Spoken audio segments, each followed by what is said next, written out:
மைவி3 உறுப்பினர்களுக்கு வணக்கம்.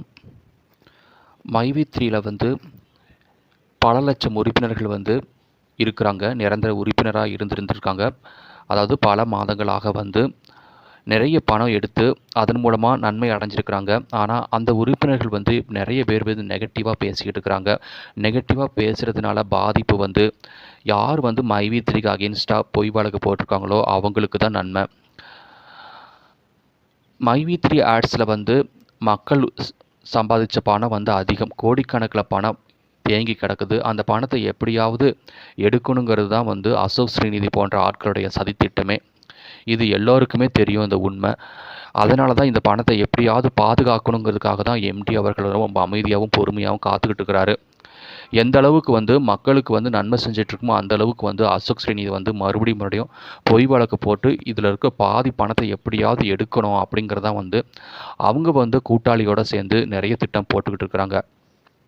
பொய் வழக்கு போடுறதுக்கு நிறைய பணம் செலவு பண்ணாலும் அந்த பணத்தை எப்படியாவது பல மடங்காக எடுத்துடணுங்கிறதுக்காக தான் அவனுடைய திட்டமாக இருக்குது. அதன் ஒரு பகுதியாக நிறைய உறுப்பினர்கள்ட்ட மைவி3யை பற்றி அதிகமாக நெகட்டிவாக பேசி இப்போ நிறைய பேர் மைவி3க்கு அகெயின்ஸ்டாக இருக்கிறாங்க. இப்படி இருக்கிறதுனால பாதிப்பு உறுப்பினர்களுக்கு மட்டும்தான். உறுப்பினர்கள் பணத்தை போட்டு பணத்தை இனிமேல் எடுக்க முடியாது அப்படிங்கிற நிலைமை அவங்களுக்கு கொண்டு வரணுங்கிறதுக்காக தான் நெகட்டிவாக பேசிக்கிட்டு இருக்கிறான். அதனால் யாருமே நெகட்டிவாக நம்பாதீங்க. கூடி விரைவில் எம்டி அவர்கள் இதுக்கெல்லாம் பதில் சொல்லுவார். இது கொஞ்சம் பொறுமை வேணும், காலம் வேணும். ஸோ எம்டி அவர்கள் கூடி விரைவிலேயே நமக்கு இதை பற்றி பேச வராரு. பேயோர் சம்மந்தமாக பேசி எப்படியாவது இருக்கிற பணத்தை மக்களுக்கெல்லாம் கொடுத்துடணும். கொடுத்துட்டு அதுக்கப்புறம் கம்பெனி வேறு ஒரு விதமாக நடத்தணுங்கிறது தான் அவருடைய திட்டமாக இருக்குது.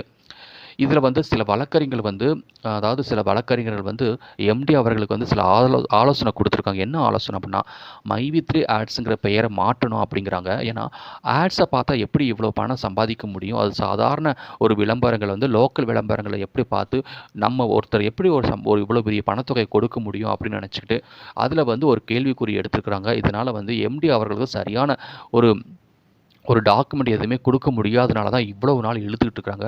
அதனால் பெயர் மாற்றம் எப்படியாவது செய்யணும் அப்படின்ட்டு நிறைய பேர் ஆலோசனை கொடுத்துருக்காங்க. என்னென்ன பெயர்கள் அப்படிங்கிற சில நாட்களுக்கு முன்னாடி நான் சொல்கிறேன் உங்களுக்கு. அதனால் பெயர் மாற்றத்துக்கு அப்புறம் மறுபடியும் இந்த கம்பெனி வேறு ஒரு புது முகத்தோடு தான் ஆரம்பிக்கும். அதற்கு முன்னாடி பணம், அதாவது மைவி3 உறுப்பினரோட பணம் எல்லாமே அவரது அக்கௌண்ட்டுகளுக்கு செலுத்தப்படும். கேஒய்சி அப்டேட்லாம் முடிஞ்சு போயிடுச்சு. அதனால் இனிமேல் எந்த பிரச்சனையும் இருக்காது. எம்டி அவர்கள் சில அனுமதிக்காக தான் மறுபடியும் அமைதியாக இருக்கிறாரு. நான் சொன்ன மாதிரி கிரைம் பிரான்ச்சில் மைவி3 ஆப்ஸோடைய ரீஇன்ஸ்டால் அதுக்காக அனுமதி கேட்டிருக்காரு. அந்த அனுமதியில் வழங்கினதுக்கப்புறம் தான் ஆப் மூலமாக எம்டி அவர்கள் மறுபடியும் பேச வராரு. மறுபடியும் ஆப்பில் சில புதிய திட்டங்கள் அறிமுகமாகுது. ஸோ இந்த மாதிரியான சில விஷயங்கள் பிரச்சனை நடந்து போயிட்டுருக்குது.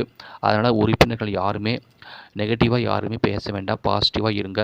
எந்த அளவுக்கு பாசிட்டிவாக இருக்கிறோமோ அந்த அளவுக்கு தான் நமக்கு நன்மை. நெகட்டிவாக பேசிங்கன்னா நமக்கு எப்போதுமே ஆபத்து தான் விளைவிக்கும். அதனால் ஆபத்து எந்த அளவுக்கு நமக்கு இருக்கோ அந்த அளவுக்கு எதிரிகளுக்கு அதாவது லாபம் அதிகமாக கிடைக்கும். அதனால் நம்ம சம்பாதிச்ச பணம் யாருமே எடுக்கக்கூடாது. நமக்கு மட்டும்தான் சேரணும். ஆனால் சில கூட்டங்கள் இந்த பணத்தை எப்படியாவது சுருட்டிடணும், மக்களை அமைதி காக்க வைக்கணும் அப்படின்னு எந்த அளவுக்கு உறுப்பினர்கள் அமைதியாக இருக்கிறாங்களோ அந்த அளவுக்கு நமக்கு தான் ஆபத்துங்கிறத நம்ம மனசில் வச்சுக்கணும்.